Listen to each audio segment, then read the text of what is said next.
Assalamualaikum warahmatullahi wabarakatuh. Perkenalkan, nama saya Abdul Aziz. Saya di sini akan menjelaskan tentang mengapa belum ada yang mengukur kecepatan cahaya.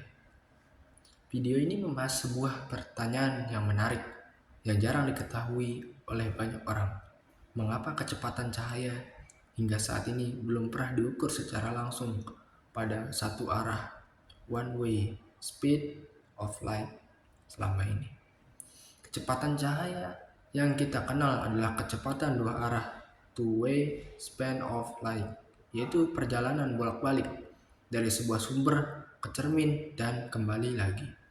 Video ini menjelaskan tentang tantangan teknis dan filosofis di balik pengukuran tersebut. Secara mengapa hal ini masih menjadi misteri. Sponsor video adalah Twicho yang mendukung pendidikan sains dan memberikan alat peraga kreatif untuk anak-anak. Perbedaan pengukuran kecepatan benda dan cahaya. Video ini memulai pembahasnya dengan membandingkan cara kita mengukur kecepatan benda biasa seperti bola basket dengan cara kita memahami kecepatan cahaya. Untuk mengukur kecepatan cahaya bola, kita cukup mengetahui jarak yang ditempuh bola tersebut dalam waktu yang dibutuhkan untuk menempuh jarak tersebut. Dalam hal ini, pengukuran dapat dilakukan secara langsung dengan alat sederhana seperti stopwatch. Selama ini kita memiliki referensi jarak dan yang akurat. Namun, metode ini tidak berlaku untuk bercahaya. Cahaya bergerak dengan kecepatan yang sangat tinggi. Dengan pengukuran waktunya membutuhkan alat yang jauh lebih presisi. Selain itu, tantangan yang unik yang akan muncul ketika kita mencoba mengukur kecepatan cahaya pada satu arah, yaitu bagaimana kita mensinkronkan jam di dua lokasi yang berbeda. Tantangan sinkronisasi jam.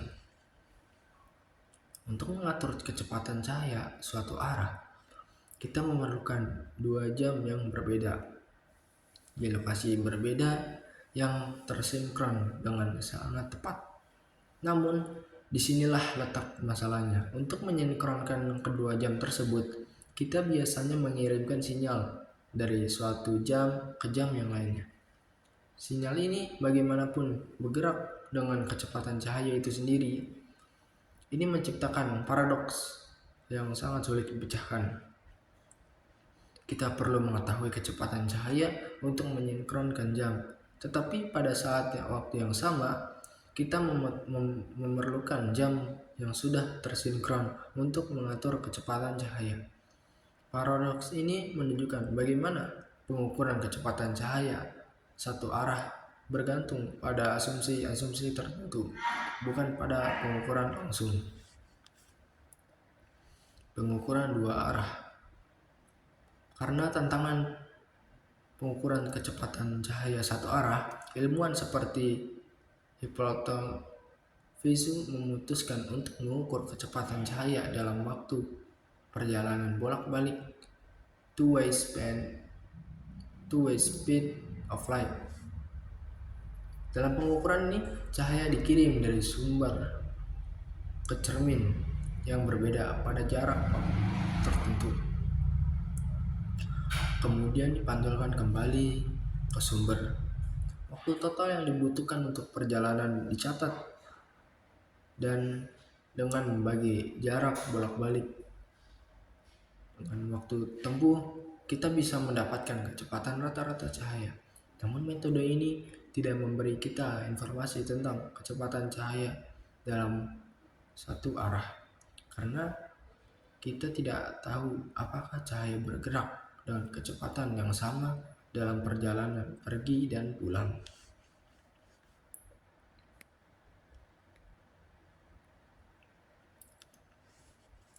Kemungkinan kecepatan berbeda pada dua arah. Video ini mengangkat sebuah ide yang menarik, yaitu kemungkinan bahwa kecepatan cahaya dalam satu arah mungkin berbeda tergantung pada arah perjalanannya. Sebagai contoh, cahaya mungkin bergerak lebih cepat pada saat pergi dan daripada saat kita kembali.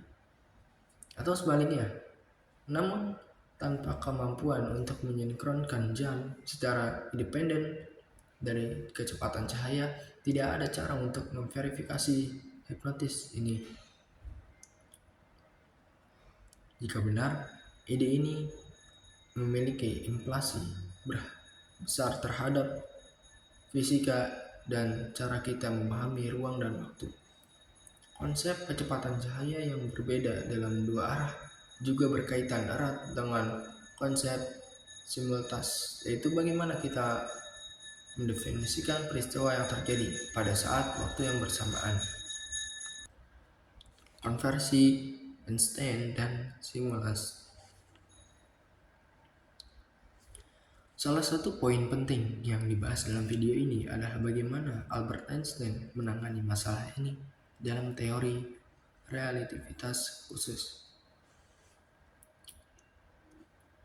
Einstein mengidentifikasi kecepatan cahaya sebagai konstan dalam semua arah, bukan karena eksperimen membuktikannya, tetapi bagaimana sebuah konversi ini menjadikan dasar dari sinkronisasi jam dalam relativitas khusus yang memungkinkan kita untuk mendefinisikan waktu dan ruang secara konsisten.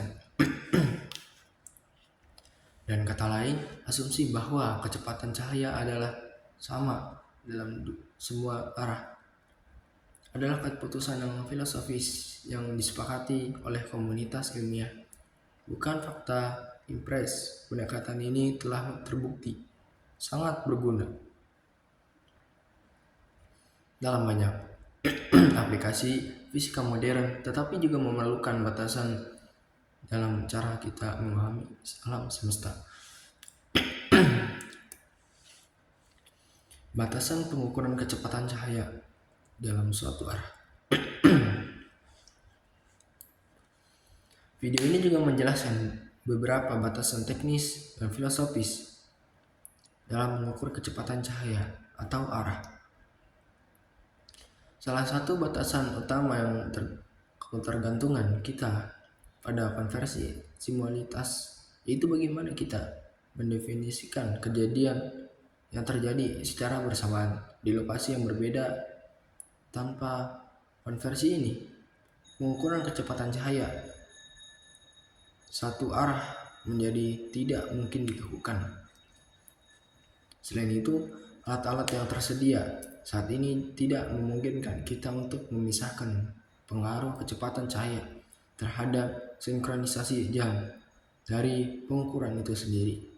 Dan demikian, pengukuran kecepatan cahaya satu arah akan tetap menjadi tantangan yang belum terpecahkan dalam fisika modern.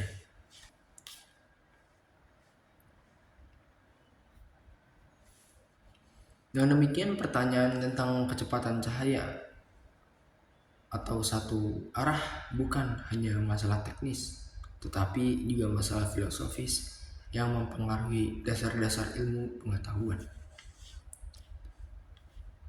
Oke, next kita lanjut ke kesimpulan dari video ini.